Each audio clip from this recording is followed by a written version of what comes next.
Continuamos en esta mañana exponiendo esta serie que iniciamos hace meses atrás sobre la doctrina bíblica de la santificación, y en los estudios que hemos venido dando en los últimos domingos hemos establecido dos grandes verdades sobre el proceso de santificación que deben ser mantenidas la una al lado de la otra si de veras queremos ser balanceados en nuestra vida cristiana.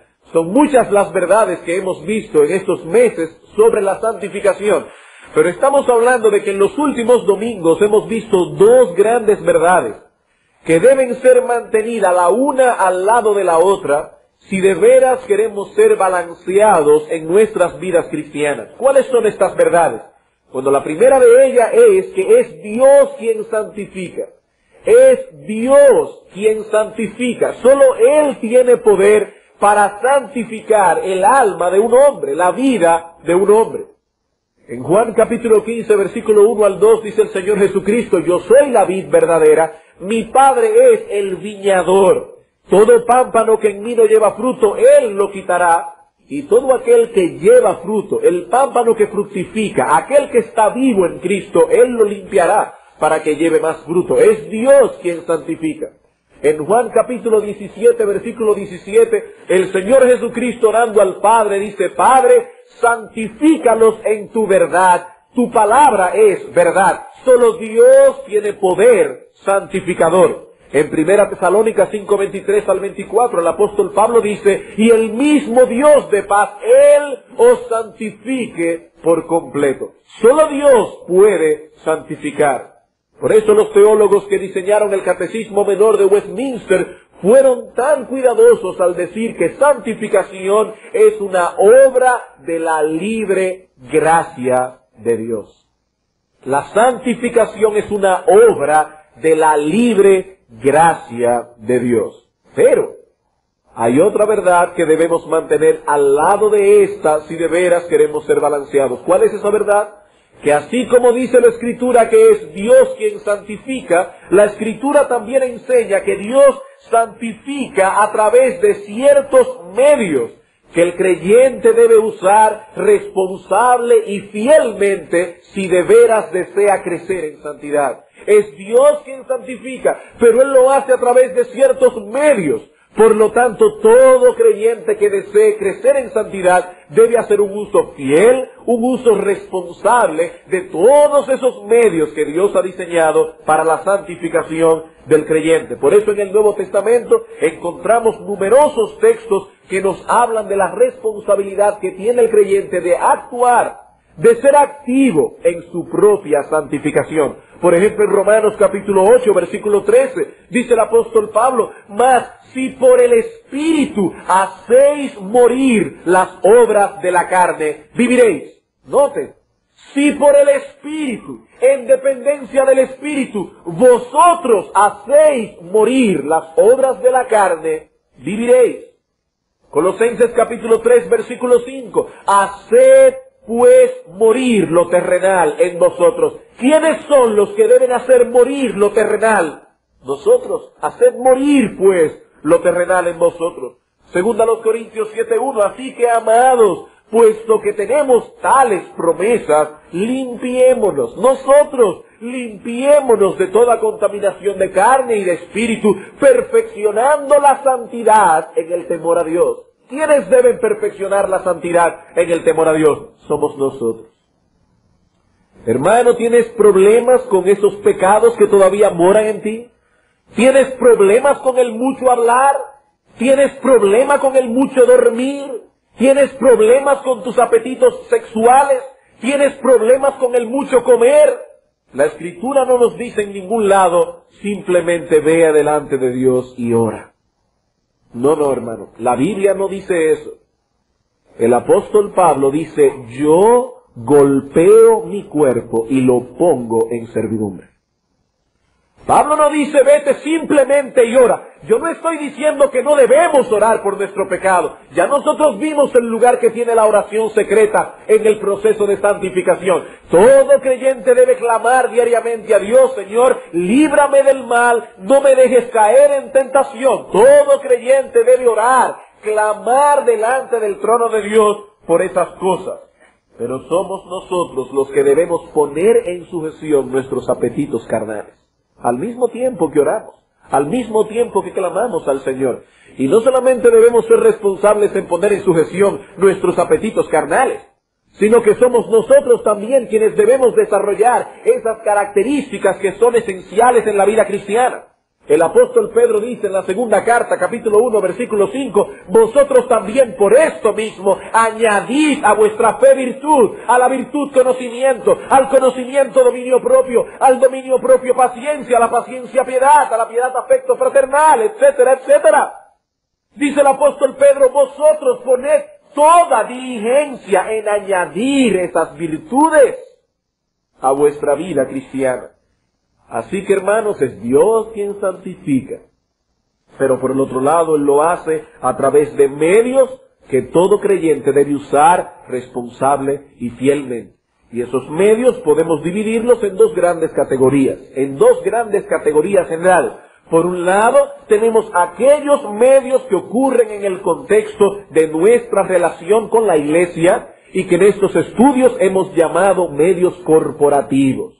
Hemos visto la importancia que tiene el pertenecer a una iglesia local. Hemos visto la importancia que tiene el asistir fielmente a los cultos, someternos a la palabra de Dios predicada desde el púlpito, someternos a la supervisión pastoral. Todo eso es importante en el proceso de santificación. Esos son los medios corporativos. Pero por el otro lado, hay algunos medios que ocurren en el contexto de nuestra relación solitaria con el Señor y que hemos llamado medios individuales. Dentro de esos medios individuales hemos visto la lectura reflexiva y cuidadosa de la palabra de Dios. Hemos visto la perseverancia en la oración secreta. Hemos visto la sumisión de corazón a la disciplina de Dios, Hebreos 12. Y en el estudio de hoy veremos el deber individual que tiene todo creyente de huir del pecado. Es decir, apartarse de todo tipo de situación que pueda llevarle a pecar. Y la idea que deseamos dejar en vuestras mentes a través de este sermón es que si de veras deseamos luchar en una forma efectiva contra el pecado que aún mora en nosotros, debemos huir. No simplemente orar, no simplemente leer la palabra, debemos huir de todo tipo de situación que nos exponga a pecar. Hermanos, quiero que pongan mucha atención porque normalmente los creyentes no toman en cuenta las serias advertencias que hay en la Escritura acerca de este asunto. Y para ver este tema vamos a ver tres cosas, básicamente. En primer lugar, veremos el deber establecido. Vamos a establecer bíblicamente que realmente hay un deber de huir. En segundo lugar, el deber explicado. Vamos a explicar qué significa eso. Y en tercer lugar, veremos el deber aplicado en situaciones particulares. Vamos entonces, en primer lugar, a establecer que la Escritura pone un peso sobre los creyentes acerca de huir de toda situación que nos exponga a pecar. Vamos a ver algunos textos. Primero a los Corintios capítulo 6, versículo 12 al 18. Estos textos que vamos a leer no lo vamos a explicar extensamente, simplemente lo vamos a citar para establecer que hay un deber de huir. Y luego al final del estudio vamos a volver a primero a los Corintios 6 para explicarlo un poco más extensamente. Solo vamos a leerlo. Dice el apóstol Pablo: todas las cosas me son lícitas, mas no todas convienen. Todas las cosas me son lícitas, mas yo no me dejaré dominar de ninguna. Las viandas para el vientre y el vientre para las viandas, pero tanto al uno como al otro destruirá Dios. Pero el cuerpo no es para la fornicación, sino para el Señor, y el Señor para el cuerpo. El apóstol Pablo está hablando en este capítulo acerca del pecado específico de la fornicación. ¿Y qué nos dice Pablo en el versículo 18 acerca de este pecado específico? Pablo dice: huid de la fornicación. Pablo no dice simplemente: hermanos de la iglesia, manténganse orando acerca de este pecado. Pablo dice: hermanos de la iglesia de Corinto, huid de la fornicación. Y la palabra que usa Pablo allí en ese texto, específicamente en este pasaje, tiene un significado bastante amplio. Bastante amplio. Se refiere a cualquier forma en que el sexo sea usado en una forma ilegítima. A todo tipo de impureza en el terreno de nuestra sexualidad. ¿Y qué dice Pablo acerca de ese pecado? Huid de la fornicación. Primero a los Corintios capítulo 10, versículo 12 al 14. El contexto de 1 Corintios 10 es diferente al contexto de 1 Corintios 6. Aquí se está hablando de la idolatría. Versículo 12. Así que el que piense estar firme, mire que no caiga. Pablo está advirtiendo a los hermanos de Corinto con respecto a la presunción. Yo soy tan maduro que yo soy inmune a cierto tipo de pecado. Es verdad que hay hermanos de la iglesia que no pueden exponerse a ciertas situaciones, pero yo no. Ya yo he crecido bastante, yo conozco la Escritura. Pablo dice, cuidado, el que piensa estar firme, mire que no caiga. Y en el versículo 13 da una promesa, no os ha sobrevenido ninguna tentación que no sea humana. Pero fiel es Dios, que no os dejará ser tentados más de lo que podéis resistir, sino que dará también juntamente con la tentación la salida para que podáis soportar. Una hermosa promesa, pero noten que en el versículo 14 Pablo no nos dice, como Dios ha prometido cuidarnos, como Dios ha prometido que Él no nos dejará ser tentados más de lo que podéis resistir, no se preocupen por las tentaciones. No se preocupen. Ya Dios los vacunó desde el momento que ustedes se convirtieron a Cristo. Ustedes están inmunes a la lepra del pecado. No, hermanos. Pablo dice, Dios ha prometido cuidarlos.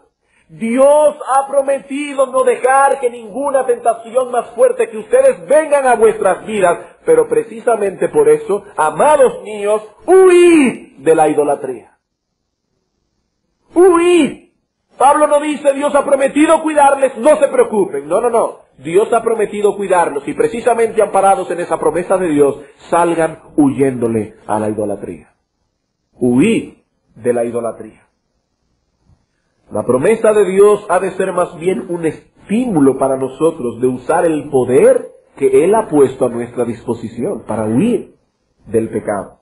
1 Timoteo capítulo 6, versículo 11.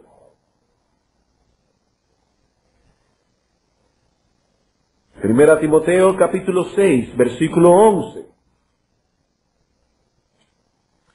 Pablo ha venido aquí hablando a su hijo en la fe acerca del amor al dinero, acerca de la codicia y de los pecados que normalmente provienen de esa raíz maligna. Dice Pablo que el amor al dinero es raíz de todo tipo de mal.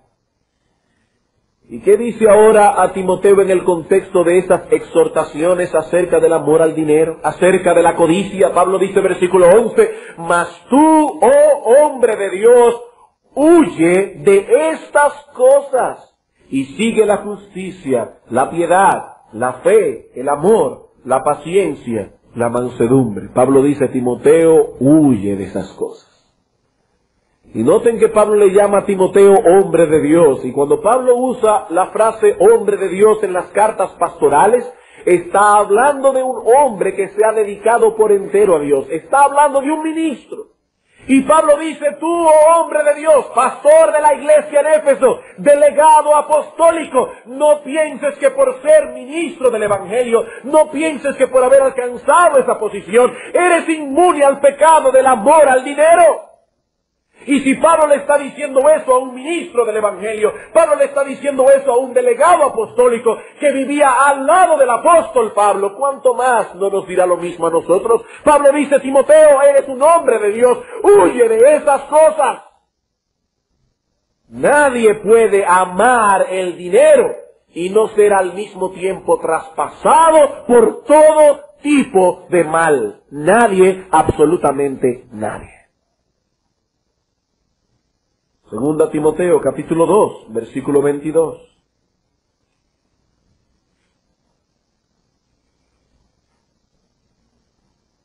Segunda Timoteo, capítulo 2, versículo 22. Dice el apóstol Pablo, Timoteo, otra vez, huye. Huye de las pasiones juveniles y sigue la justicia, la fe, el amor y la paz con los que de corazón limpio invocan al Señor. Hermanos, nadie puede seguir tras la piedad. Nadie puede seguir tras la piedad si al mismo tiempo no se encuentra huyendo del pecado. Nadie puede seguir tras la piedad si al mismo tiempo no está huyendo del pecado y las tentaciones. Hermano, no te engañes a ti mismo. No pienses que estás realmente interesado en tu santidad personal si al mismo tiempo descuidas este sagrado deber de alejarte del pecado y de todo tipo de situación que pueda llevarte a él. Sí que hemos establecido en una lectura rápida de estos textos que hay un deber. No es una opción, no es una recomendación. Noten que cada uno de esos textos están en tono imperativo. ¿Y saben qué significa eso? Significa que es una orden. Huid, huye. Son imperativos, son mandatos, son órdenes que no podemos violar, son órdenes superiores. Y nosotros estamos bajo autoridad. Habiendo entonces establecido que hay un deber de huir, vamos ahora a explicar el deber. El deber explicado. ¿Qué significa esto de huir? Bien, tanto en nuestro idioma como en la escritura, esta palabra es usada para referirse a la acción de alejarse, de escapar de una situación sobre la cual puede pender algún tipo de peligro. La palabra huir significa sencillamente escapar, apartarse, alejarse lo más que uno pueda de todo tipo de situación sobre la cual pende algún tipo de peligro. Por ejemplo, en Mateo capítulo 2, versículo 13 se nos dice que un ángel del Señor se le aparece a José en sueños y le dice: José, Herodes va a buscar matar al niño, por lo tanto, huye a Egipto. Huye a Egipto. En otras palabras, escapa por tu vida, aléjate de Palestina porque Herodes procurará matar al niño. En Mateo capítulo 24, versículos 15 en adelante, el Señor Jesucristo está hablando de una terrible tribulación que vendría sobre el pueblo de Israel. ¿Y qué dice el Señor? Los que estén en Judea, huyan a los montes, apártense de Judea. Ni siquiera desciendan para tomar algo de la casa. Porque los judíos se acostumbraban a morar a veces en el techo. El techo ellos lo preparaban como una especie de terraza. Y él está pensando en un hombre que está en el techo de su casa, ve venir la tribulación, y dice: déjame salvar algunas cosas. Y el Señor dice: no, huye, huye a los montes, porque hay un peligro que pende sobre esta santa ciudad. Cuando se nos habla de huir de algún lugar, es porque sobre ese lugar existe algún tipo de peligro. Por ejemplo, hermanos, cuando concluyamos el culto de hoy, todos ustedes volverán a sus casas. Cada uno irá a su casa, se levantará tranquilamente de su asiento, saldrá por la puerta, saludará a los pastores que estén en la puerta, seguramente hablarán con algunos hermanos fuera y luego se irán para su casa. Nadie puede decir que cuando termine el culto ustedes huirán de este lugar. No, ustedes se irán de este lugar, pero tranquilamente, apaciblemente. Pero vamos a suponer que repentinamente viene un terremoto y el techo de la iglesia comienza a desplomarse y ustedes ven que las columnas de la iglesia comienzan a cuartearse. Ustedes no van a salir simplemente a saludar al pastor que está en la puerta. Usted va a escapar por su vida, usted va a huir de este lugar. ¿Cuál es la diferencia? Bueno, que cuando el culto se termine no hay ningún peligro por el cual salir huyendo, a menos que usted no quiera verle la cara a los hermanos. Pero eso no es un peligro. Usted va a salir simplemente, tranquilamente por las puertas de salida de la iglesia. Pero si sobre este lugar hubiese algún tipo de peligro, usted huiría de este lugar. Hermanos, eso es exactamente lo que la Escritura dice cuando nos manda a huir. A huir de todo tipo de situación donde nuestra piedad corra peligro. Huir de todo tipo de situación donde nuestra santidad personal pueda verse manchada. Habiendo entonces, en primer lugar, establecido el deber, y habiendo explicado el deber, vamos a pasar al punto más extenso de la mañana: el deber aplicado en situaciones específicas. Debemos huir, pero vamos a ver ahora este deber aplicado en una situación específica. Primero a los Corintios capítulo 6, Primera a los Corintios capítulo 6, un texto que ya vimos, huid de la fornicación.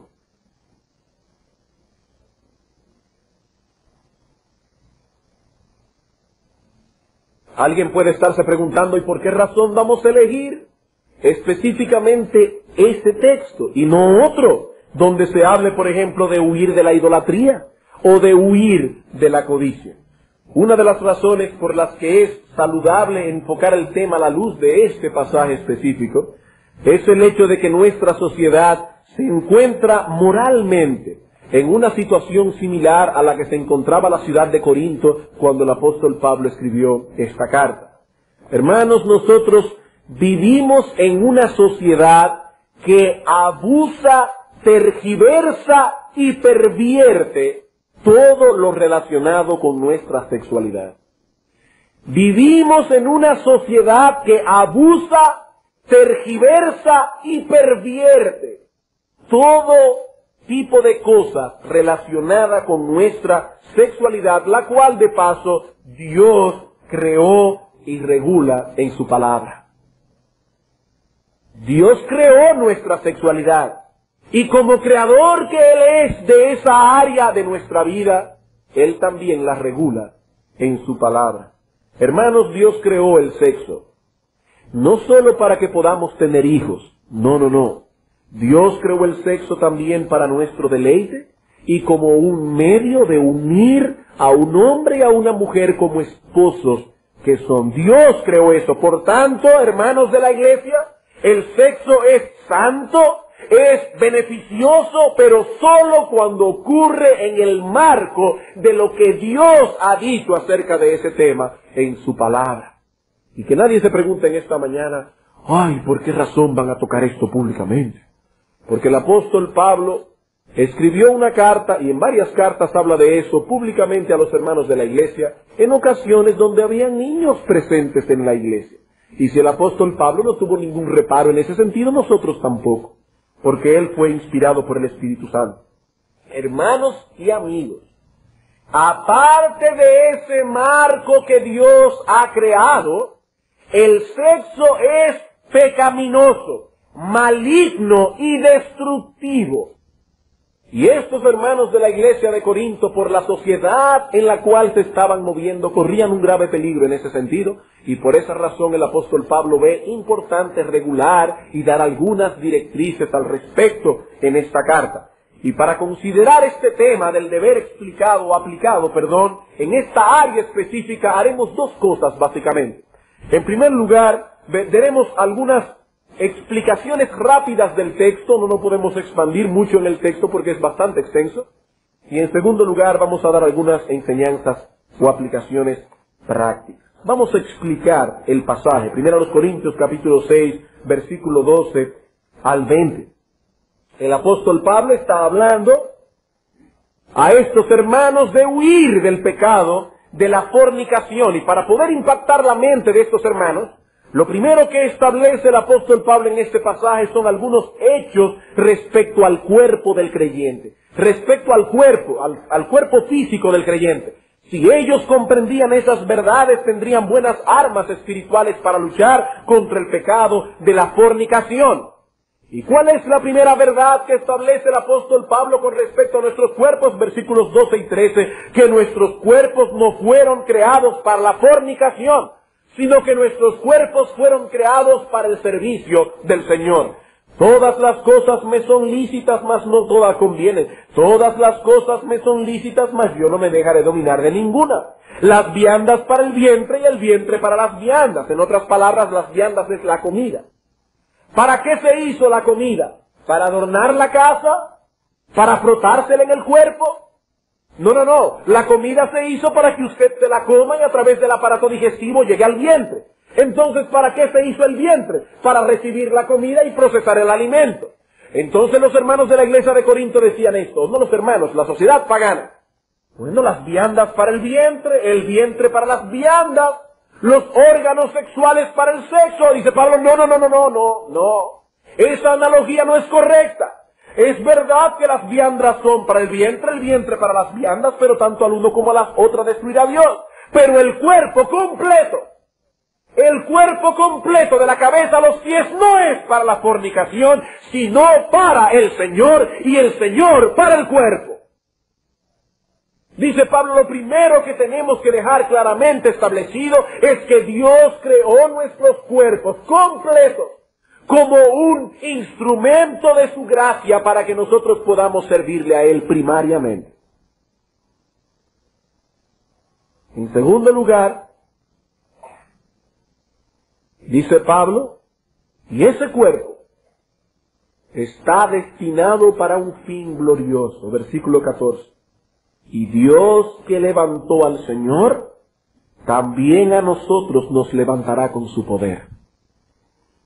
Pablo dice, cuidado como ustedes usan el cuerpo, porque ese cuerpo está destinado para un fin glorioso. El Señor lo compró para la resurrección, para que nosotros algún día tengamos este cuerpo glorificado.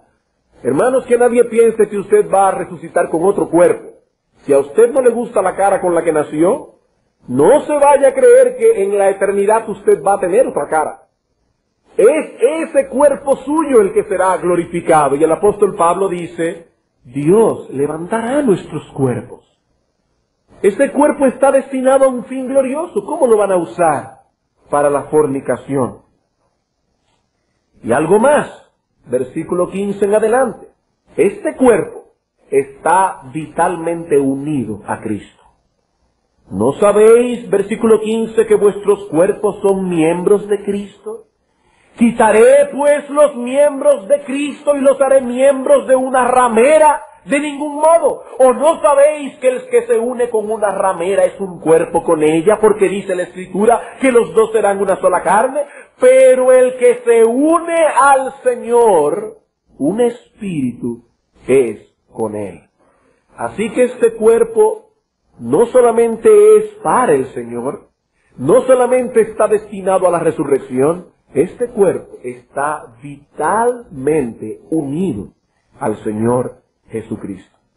Hermanos, nosotros somos uno en Cristo. No solo nuestra alma, este texto aún enseña que también nuestro cuerpo. Y Pablo en este contexto hace una asombrosa declaración. Asombrosa. Dice el apóstol Pablo, quitaré pues los miembros de Cristo y los haré miembros de una ramera. Hermanos, sea que comprendamos o no esta verdad, la Biblia es clara en el hecho de que nosotros estamos vitalmente unidos a Cristo. Por tanto, como dice el pastor John MacArthur, para un cristiano el cometer inmoralidad sexual es hacer los miembros de Cristo miembros de una ramera. Es hacer uso de una parte del propio cuerpo de Cristo en un acto de fornicación. Hermanos, eso es lo que el apóstol Pablo está diciendo aquí. Quitaré los miembros de Cristo y los haré miembros de una ramera. El mero hecho de considerar algo similar es repugnante para un creyente. Pero eso es precisamente lo que el apóstol Pablo intenta hacer con las mentes de los hermanos de la iglesia de Corinto. Hacerles sentir repugnancia al entender la naturaleza del pecado del que se está hablando aquí. Que ellos puedan observar el pecado de la fornicación en toda su crudeza y en toda su malignidad. Así que lo primero que Pablo desea que estos hermanos entiendan es estas tres verdades sobre sus cuerpos. El cuerpo es para el Señor, está destinado para la resurrección, está vitalmente unido a Cristo. Hermanos, ¿ven cómo la doctrina ayuda en la vida práctica? ¿Ven cómo la doctrina ayuda en la vida práctica? Muchos podrían disertar acerca de la resurrección. Son tremendos teólogos. Muchos podrían hablar acerca de la unidad vital que tiene el creyente con Cristo. Pero lo importante es saber qué relación tiene todo esto con nuestra vida personal. ¿Qué relación tienen todas estas verdades con nuestra santidad práctica? Y esto es exactamente lo que Pablo está haciendo en ese texto. Pablo no era un teólogo de oficina, Pablo era un pastor. Pablo no estaba escribiendo un tratado de teología sistemática acerca de la resurrección. Pablo era un pastor y su corazón pastoral llevaba a estos hermanos de la doctrina a la práctica en la vida cristiana. Y eso es lo que debe hacer todo pastor. Así que en primer lugar, Pablo establece algunas cosas con respecto al cuerpo. En segundo lugar, lo segundo que Pablo hace es llevarlos a considerar la malignidad especial que tiene este pecado. La malignidad especial que tiene el pecado de la inmoralidad sexual. Versículo 18 al 20. Huid de la fornicación. Cualquier pecado que el hombre cometa está fuera del cuerpo, mas el que fornica contra su propio cuerpo peca. ¿O ignoráis que vuestro cuerpo es templo del Espíritu Santo, el cual está en vosotros, el cual tenéis de Dios, y que no sois vuestros? Porque habéis sido comprados por precio. Glorificad pues a Dios en vuestro cuerpo y en vuestro espíritu, los cuales ambos son de Dios. No solamente vuestra alma. A nosotros los evangélicos nos fascina hablar de que el Señor salve el alma. No, hermanos, el Señor salva el alma y el Señor salva el cuerpo. Las dos cosas. Y dice el apóstol Pablo, ambas son del Señor. Yo no estoy diciendo aquí que el pecado de la inmoralidad sexual es el peor de los pecados. Lo que estamos diciendo es que este pecado es único en su carácter. Es único en su carácter, y noten que en la Biblia se le da un tratamiento especial a todos los pecados que tienen que ver con la inmoralidad sexual. Muy especial el tratamiento. En Efesios capítulo 5, versículo 3 en adelante, no solamente se nos manda a huir de la fornicación. El apóstol Pablo nos dice, ni siquiera hablen en privado de las cosas que ellos hacen nunca hablen en público, lo que ellos hacen en privado. Pablo dice, no hablen de esas cosas. Esas cosas no convienen a santos. Y en 1 Tesalónica 4 dice el apóstol Pablo, la voluntad de Dios es vuestra santificación, que os apartéis de fornicación. Él pudo haber usado cualquier otro tipo de pecado, pero dice, no.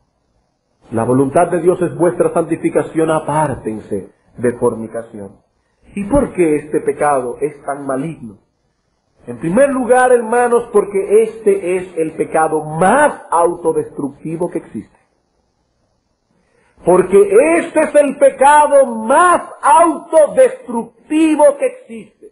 Dice el apóstol Pablo, versículo 18, huyan de la fornicación, porque cualquier otro pecado que el hombre cometa está fuera del cuerpo, mas el que fornica contra su propio cuerpo peca. Hermanos, el pecado de impureza sexual es más dañino que la drogadicción, es más dañino que el alcoholismo. Nuestra sociedad ataca mucho la drogadicción, nuestra sociedad ataca mucho el alcoholismo, pero ¿cómo no deben atacar también la pornografía? ¿Cuánto daña a un joven el estar enviciado con la pornografía? El pecado de naturaleza sexual involucra mucho el sentimiento de una persona. Llega hasta lo más íntimo del hombre, hasta lo más íntimo, lo más profundo. Y por eso es un pecado más destructivo que ningún otro. Y vean la vida de los hombres que se han dedicado a estar fuera de su hogar. Miren la vida de sus hijos, miren la vida de su mujer y miren sus propias vidas. Son vidas destruidas, miserables y desgraciadas. No, hermanos, no estamos jugando con este pecado. Y jóvenes y jovencitos de la iglesia, escúchenme y pongan atención, porque lo estamos diciendo por vuestro bien. Es un pecado destructivo más que ningún otro. Más que ningún otro. Y en segundo lugar, dice Pablo que este pecado posee una malignidad especial. ¿Saben por qué? Porque es una prostitución del templo de Dios. Es una prostitución del templo de Dios y por lo tanto es un pecado que se comete contra el Espíritu Santo. Dice versículo 19, ¿o ignoráis que vuestro cuerpo es templo del Espíritu Santo? En Corinto estaba el famoso templo de la diosa de la fertilidad. Habían 1000 prostitutas sagradas en Corinto. 1000. Y a esa diosa de la fertilidad se adoraba haciendo uso de esas mujeres. Solamente esa idea nos dice, pero ¿cómo puede ser posible que la mente pagana pueda haber llegado tan lejos de creer que Dios pueda ser adorado de esa manera? Pues ¿sabes una cosa, hermano? Si tú eres creyente en Cristo, dice la Escritura que tu cuerpo es templo del Espíritu Santo. Y cuando tú permites que a través de tu mente y de tus pensamientos entre en el contexto de la sexualidad una mujer que no debe tener entrada allí, estás haciendo exactamente lo mismo. Estás introduciendo en el templo de Dios mujeres que no deben estar allí. Es exactamente lo mismo. El pecado de la impureza sexual es maligno en gran manera porque es una prostitución del templo de Dios. Y por tanto es un pecado que se comete contra el Espíritu de Dios.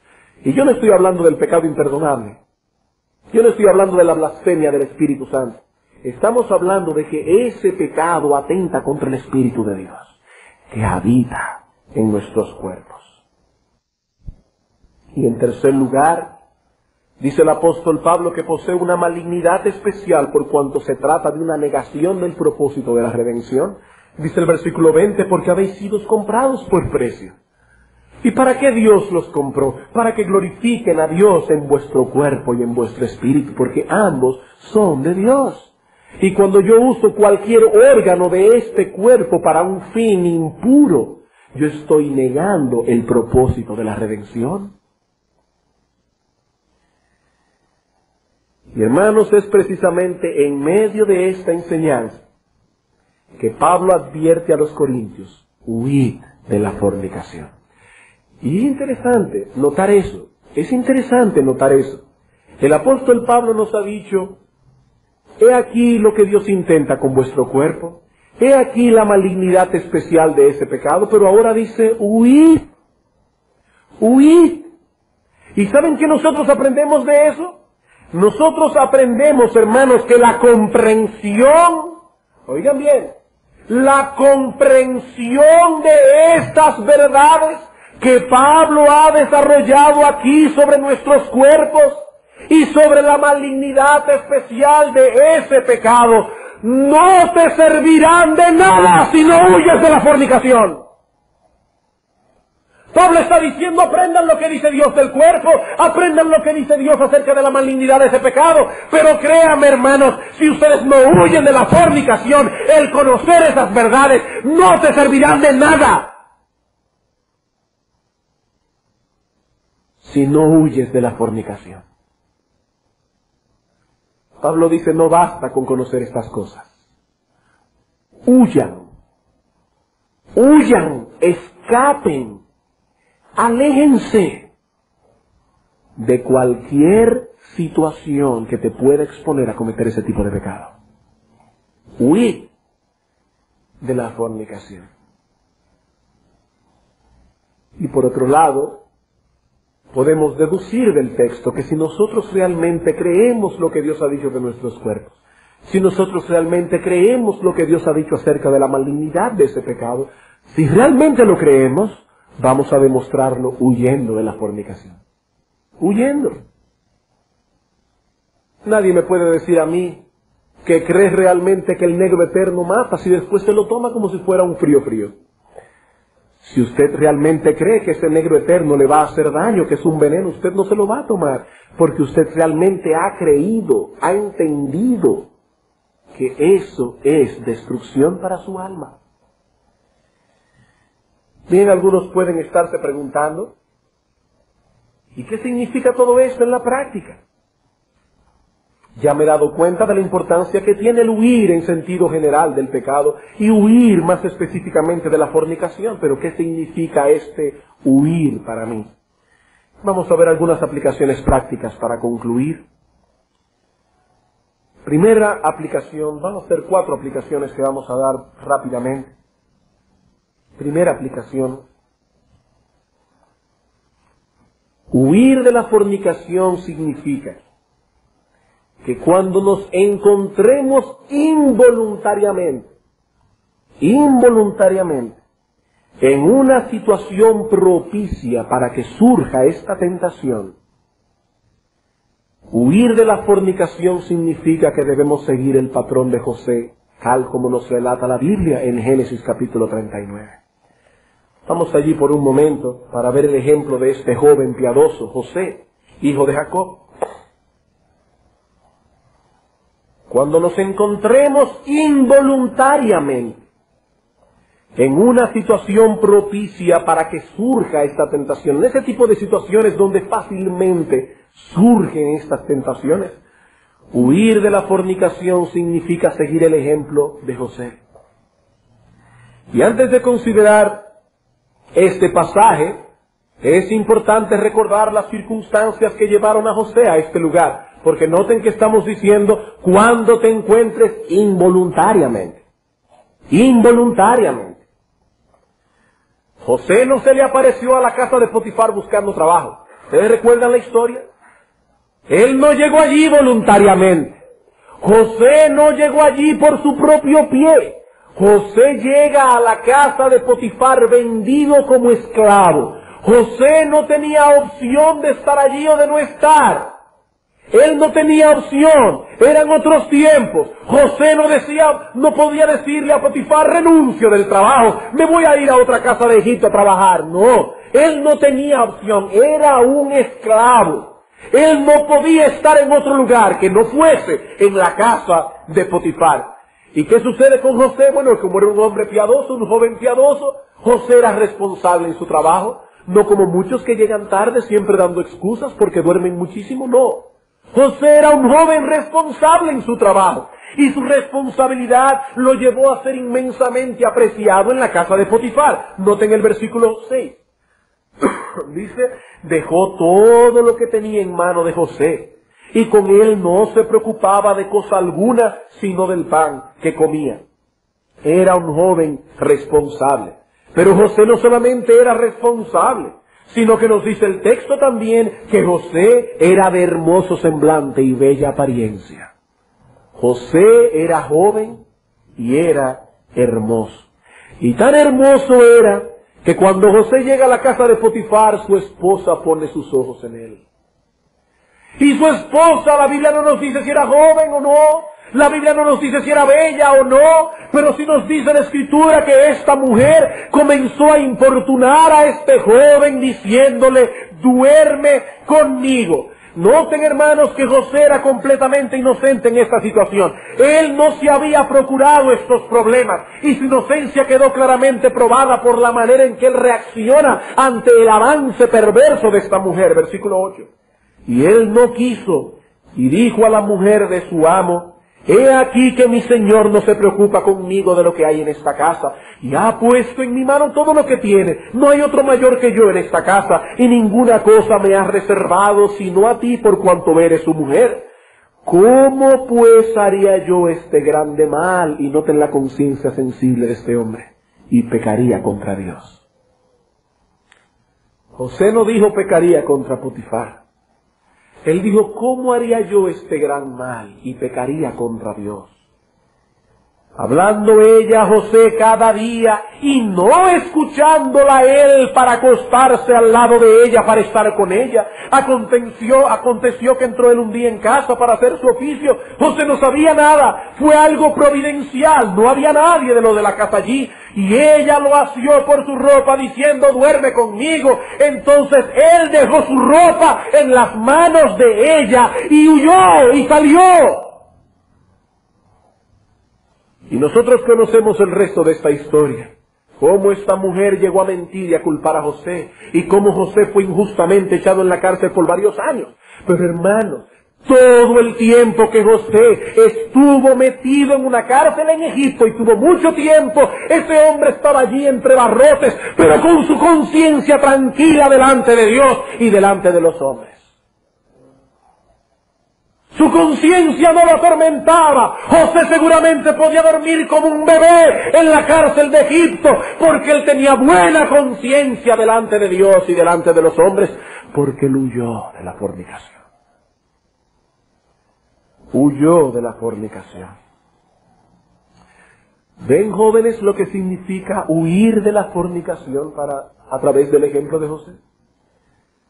Para él significó evitar cualquier contacto con esta mujer, excepto aquellos en que providencialmente se topaba con ella. Pero José evitaba el contacto con esta mujer. Dice la Biblia que él no la oía. José no le prestaba oído a las depravaciones y perversidades de esta mujer. Y cuando llegó la crisis final, yo sé que los varoncitos me van a entender en esto. Cuando llegó la crisis final, José estuvo dispuesto aún hasta que su misma hombría fuese puesta en juego.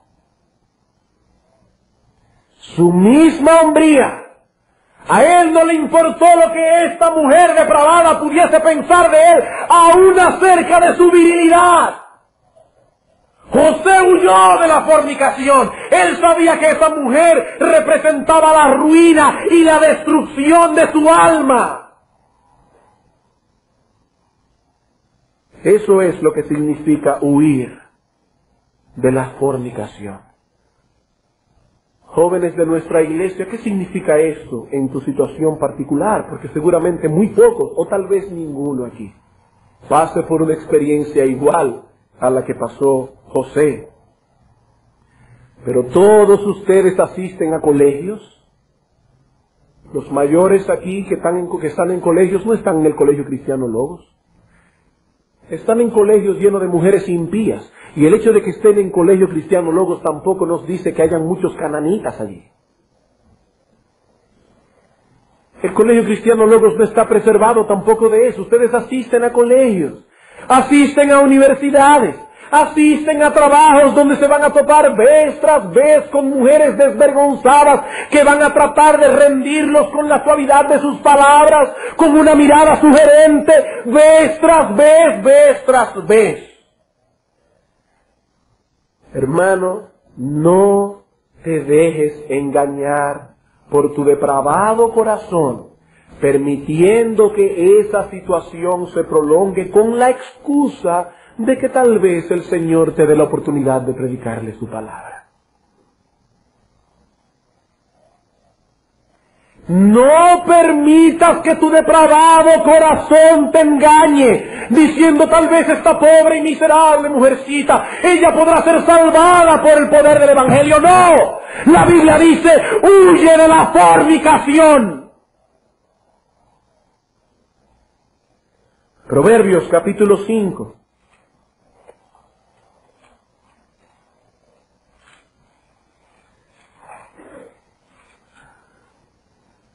Proverbios capítulo 5, versículo 1 al 14, y padres de nuestra iglesia, tomen ejemplo de este hombre. Tomen ejemplo de este hombre.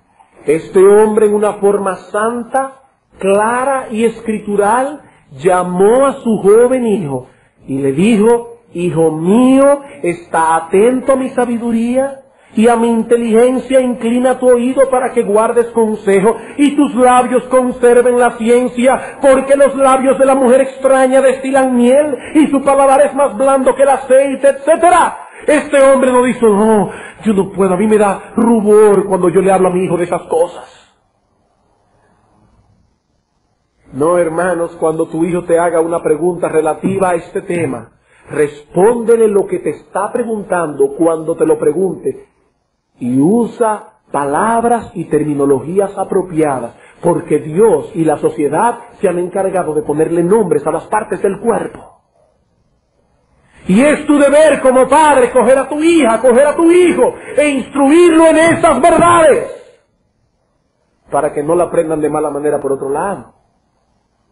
Y sigue diciendo aquí, versículo 4, mas su fin es amargo como el ajenjo, agudo como espada de dos filos, sus pies descienden a la muerte, sus pasos conducen al Seol, sus caminos son inestables, no los conocerás, si no considerares el camino de vida. Ahora pues, hijos, oídme y no os apartéis de las razones de mi boca, oye cuál es el consejo, aleja de ella tu camino,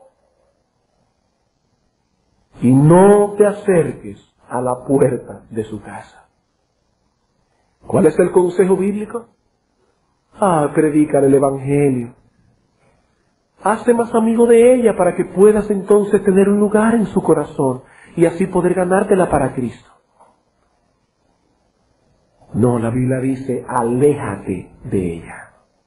Aléjate de ella. No pases por la puerta de su casa. Lo mismo podemos decir no solamente de esas mujeres. Lo mismo podemos decir de esos lugares donde se venden revistas, cuyas portadas pueden ser extremadamente peligrosas. Huir de esos lugares donde venden videos no apropiados. Huir de la fornicación implica no entrar en esos lugares o no contemplar ciertos programas de televisión a altas horas de la noche, porque pueden ser contaminantes para tu alma, porque vas a ir a tu cama con esas impresiones frescas en tu mente y después no estés turbado cuando sueñes muchas cosas extrañas. Eso es lo que significa huir de la fornicación. En segundo lugar, no solamente debemos alejarnos de este tipo de situación que es propicia, más aún, cuando estamos envueltos en una situación de amistad normal, legítima en sí misma, pero que por ciertas circunstancias en un momento dado pueden guiarnos a la fornicación o a la impureza, el mandato de la Escritura sigue siendo el mismo: huir de la fornicación. En el caso de José, la relación con Potifar era obviamente impura. Era una mujer impía, era una mujer casada, pero aquí estamos hablando de otro tipo de situación. Aquí estamos hablando de una relación tal vez más peligrosa aún, porque se trata de una amistad legítima en sí misma. Por ejemplo, la relación de una pareja de novios. Usted va a llegar un momento que va a tener su novia y se van a comprometer para casarse. Y deben tener amistad, deben tener cercanía, deben conocerse el uno al otro, porque para eso es ese tiempo de compromiso. O de la amistad que puede existir sin que haya ningún tipo de compromiso o aún ni siquiera de atracción entre dos hermanos solteros de sexos opuestos. Pero ¿saben lo que dice la Escritura en cualquier tipo de situación? No le den lugar al diablo. No deis lugar al diablo. En otras palabras, no permitan que el diablo gane terreno desoyendo estas advertencias de la Escritura como si fueran dadas a hombres más débiles que tú. Como si fueran advertencias dadas a otros hombres, pero no a ti. Vamos a Mateo capítulo 4. Mateo capítulo 4, versículos 5 al 7.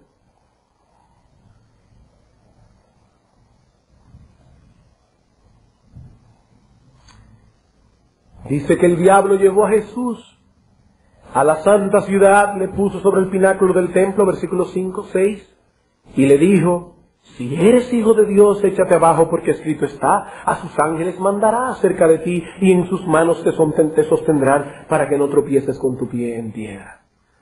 Hermano, Satanás no ha cambiado un ápice. Satanás muchas veces viene a nosotros con ese pensamiento: Dios ha prometido cuidarte. Dios ha prometido que no te sobrevendrá ninguna tentación que no sea común a los hombres. Dios te ha prometido que Él no te dejará ser tentado más de lo que puedes resistir. ¿Por qué tienes tanto miedo entonces? ¿Por qué? ¿Es que acaso piensas que no eres capaz de estar solo en un lugar con tu novia sin que no pase nada malo? ¿Verdad que Satanás nos dice eso a veces? ¿Y saben qué debemos responder?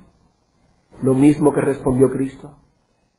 Satanás, escrito está: no tentarás al Señor tu Dios. No tentarás al Señor tu Dios.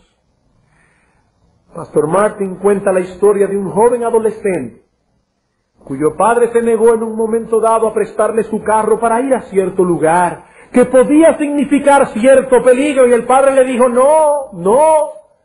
prefiero no prestarte el carro. Y el hijo adolescente de inmediato replicó, pero es que tú no confías en mí. ¿Saben lo que le respondió ese padre sabio? Por supuesto que no confío en ti. Por supuesto que no confío en ti. Dice Proverbio 28:26, el que confía en su propio corazón es un necio. Mas el que camina en sabiduría será librado. Noten bien, aquel que anda conforme a su corazón, que no se ampare en la promesa de que Dios lo librará, porque Dios únicamente libra a los que caminan en sabiduría, no a los que andan conforme a su necio corazón. Pero yo no le veo nada de malo. ¿Y qué te dicen las personas de Cana? ¿Qué te dicen las personas de experiencia? ¿Qué te dicen tus padres? Porque la Escritura dice que el que confía en su propio corazón es un necio. Jóvenes de nuestra iglesia, otra vez.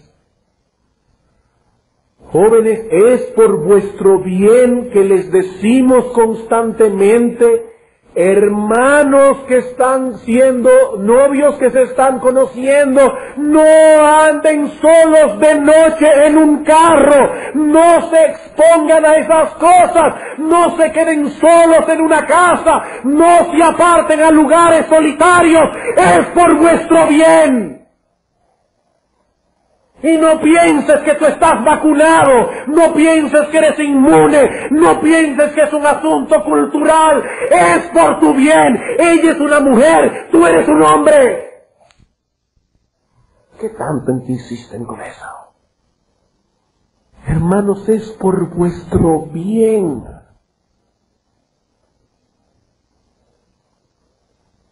Aún en aquellas situaciones y amistades que son legítimas, huir de la fornicación. Tercera aplicación. Para no detenernos únicamente en lo negativo, permítame ahora aquí introducir una positiva. La Escritura no nos manda únicamente a evitar toda situación que nos exponga a este pecado, sino que también nos exhorta a procurar el matrimonio. No como una vacuna infalible contra la tentación del pecado sexual. No. Que nadie piense que el casado está inmune a las tentaciones.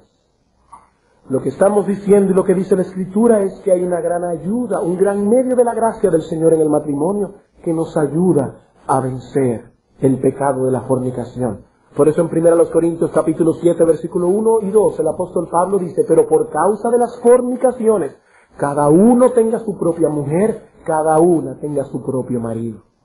Procurar el matrimonio. De hecho, en el texto de Proverbios capítulo 5, es interesante cómo la Escritura da esa contraparte en el mismo capítulo donde habla a su hijo, advirtiéndole de este pecado.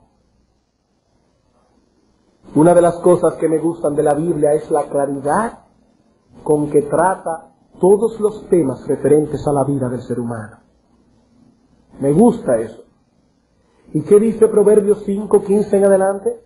Este padre, hablándole a su hijo soltero, le dice, hijo mío, no te vayas en pos de la mujer extraña, aleja de ella tu camino, no te acerques a la puerta de su casa. Pero ahora le dice, bebe el agua de tu misma cisterna, los raudales de tu propio pozo, se derramarán tus fuentes por las calles y tus corrientes de agua por las plazas. Dice, no, sean para ti solo y no para los extraños contigo. Sea bendito tu manantial, alégrate con la mujer de tu juventud, como sierva amada y graciosa gacela, sus caricias, y el texto hebreo dice, su seno te satisfaga en todo tiempo, y en su amor, y el texto hebreo otra vez dice, embriágate siempre. Claro, diáfano, pero puro y santo. El texto dice, no es una vacuna, pero hijo mío, procura casarte. Me imagino que muchos deben estar pensando, ¿y qué tú quieres que yo haga? ¿Que ponga un anuncio en el periódico? Yo me quiero casar. Yo estoy procurando casarme, pero ¿qué tú quieres que yo haga? Bueno, por un lado debes orar porque el Señor te provea un esposo o una esposa. Él es nuestro Padre y Él conoce nuestras necesidades. Debemos orar, pero no solamente orar. También debes ser responsable en mortificar aquellas áreas de tu personalidad y de tu carácter que puedan ser un impedimento para que un hermano o una hermana se acerque a ti. Sería bueno y es recomendable que te acerques a una pareja de hermanos casados que te conozcan bien y le digas: hermanos, ustedes me conocen bien, yo quiero que sean francos conmigo. ¿Hay algo en mí que ustedes creen que pueda ser un impedimento, un obstáculo para que un joven o una joven de la iglesia se fije en mí? Y como hemos dicho a los jóvenes de nuestra iglesia, eso sí, prepárate para oír la respuesta. Cuando te digan: bueno, en realidad sí. Por ejemplo, tú hablas demasiado, tú no dejas a nadie hablar. Estás un poco gordo, estás un poco gorda, debes rebajar. Debes poner un poco más de atención en tu atuendo personal. Hace tiempo que se dejaron usar esos cuellos que parecían como que iban a volar uno, hace mucho que se usaron y eso pasó de moda. Debes tener un poco más de cuidado en esas cosas. Esta correa que usas se te va a partir encima, debes ir a la tienda y buscarte una correa diferente. Mortificar aquellas cosas de tu carácter y de tu personalidad que puedan ser un obstáculo para que una joven o un joven se fije en ti. Debes procurar conocer la cantidad mayor posible de hermanos en la iglesia. Debes socializar en la iglesia, en grupo, en situaciones que son buenas. No es pecaminoso irse con un grupo de hermanos a comer un helado una tarde, eso no es pecaminoso. Juntarse un grupo de hermanos en una casa a conversar y a compartir las cosas que tienen en común. Porque hermano o hermana, si estás en tu casa trancado el día entero, orando al Señor y ayunando inclusive, porque Él te mande un esposo o una esposa, te aseguro que llegarás a viejo y ese elegido del Señor no se aparecerá por tu puerta. Que nadie esté esperando que orando al Señor en su casa sin conocer a nadie le va a llegar una gente un día: buenas tardes, yo soy el elegido del Señor para ti. Debes procurar exponerte al conocimiento de los hermanos y hermanas de la iglesia, etcétera, etcétera. Les recomiendo que escuchen los 3 casetes que se dieron aquí de teología de la soltería. Pienso que pueden ser beneficiosos para eso. Pero hermano, todo esto es tu responsabilidad. Siempre recordando que Dios te conoce tus necesidades, y Él, como tu Padre que es, Él desea verte bien casado, créemelo, para que no desmayes ni desesperes. 4ª y última aplicación. ¿Qué significa huir de la fornicación? Significa huir de aquellos pecados que tienen su raíz principal en la falta de dominio propio. Huir de aquellos pecados que tienen como raíz principal la falta de dominio propio. ¿A qué me refiero con esto? El mucho hablar, el mucho dormir, el mucho comer.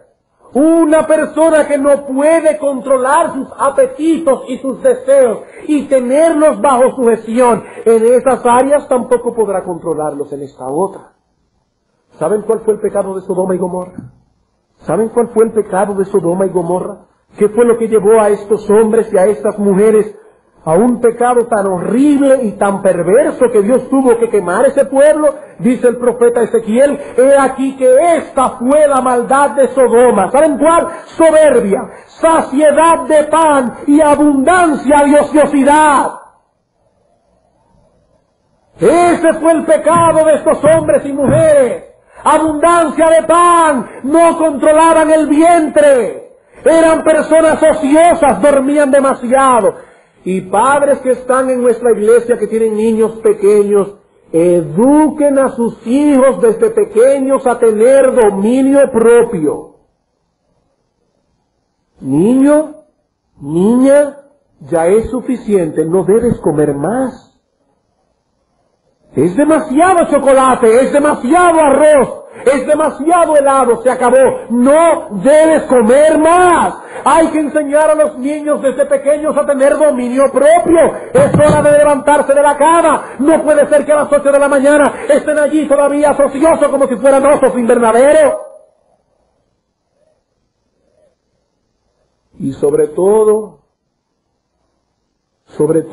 padres de nuestra iglesia, no permitan bajo ningún concepto que sus hijos se expongan a la pantalla de la televisión si ustedes no están ahí. Es penoso ver a padres cristianos que tienen televisión con telecable en la habitación de sus hijos como si ellos tuvieran la capacidad de controlar ese asunto. Y después se preguntan, ¿y en qué fue que yo fallé si en casa hacíamos devocionales familiares todos los días? ¿En qué fue que tú fallaste, que no cuidaste la vida y el alma de tu hijo? Lo dejaste en manos del servicio muchísimas veces y tú crees que esa mujer tiene el interés por tu hijo de cuidarlo y de velar por él. ¿Tú crees que a esta mujer le importa la santidad de tu hijo? ¿Tú crees que a esta mujer le importa enseñarle dominio propio a tu hijo? Eres tú que debes criar a tu hijo, eres tú que debes ocuparte de él. Y eso no quiere decir únicamente que la madre no trabaje, a menos que no sea infinitamente necesario. Una madre puede no trabajar, estar en la casa y aún así no estar pendiente del alma de sus hijos. Eres tú que debes bañar a tu hijo o a tu hija, eres tú. No puedes dejar en manos de un servicio eso, porque tú no conoces a esa persona. Tú no sabes la cantidad de cosas que esa persona tiene dentro y los daños que le está causando a tu hijo o a tu hija. Y después no vengas llorando diciendo en que yo fallé. ¿En qué tú fallaste? En que no fuiste una madre responsable.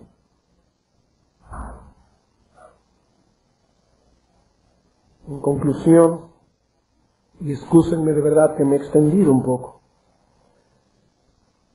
pero si de veras deseamos hacer progresos en nuestra vida de santidad, debemos tomar en serio este deber de huir de toda situación que pueda llevarnos a pecar. La Escritura nos manda huir de la fornicación, huir de la idolatría, huir de la codicia y del amor al dinero, huir de las pasiones juveniles, huir. Debemos leer la Escritura en una forma cuidadosa y reflexiva. Debemos dedicarnos a perseverar en la oración secreta. Debemos someternos de corazón a la disciplina de Dios, pero nada de eso dará resultados si no huimos. Si no huimos. ¿Cuál es entonces la exhortación a los hermanos casados de nuestra iglesia? A los hermanos solteros pero comprometidos. A los hermanos solteros sin compromiso. A los hermanos jovencitos de nuestra iglesia. Huid de todo tipo de situación que puede exponerte al pecado. Vamos a orar.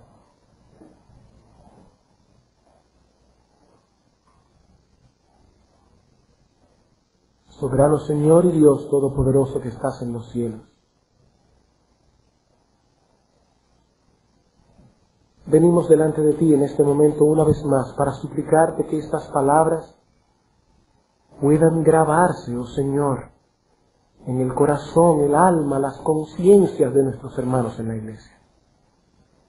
Señor, cuida las mentes de nuestros niños. Cuida las mentes de nuestros jovencitos en la iglesia, expuestos a veces a compañías no deseables porque sus padres no vigilan esas cosas. Cuida a los adolescentes de nuestra iglesia, a los solteros adultos, a los hermanos casados. Cuídanos. Presérvanos, oh Señor, y ayúdanos a huir en el momento oportuno, como José lo hizo. Gracias, oh Padre, y tráenos esta tarde a seguir escuchando esta serie de estudios sobre la doctrina bíblica de la santificación, cuando tratemos el deber que tiene también el creyente de velar para que no entre en tentación. Gracias en el nombre de Jesús. Amén.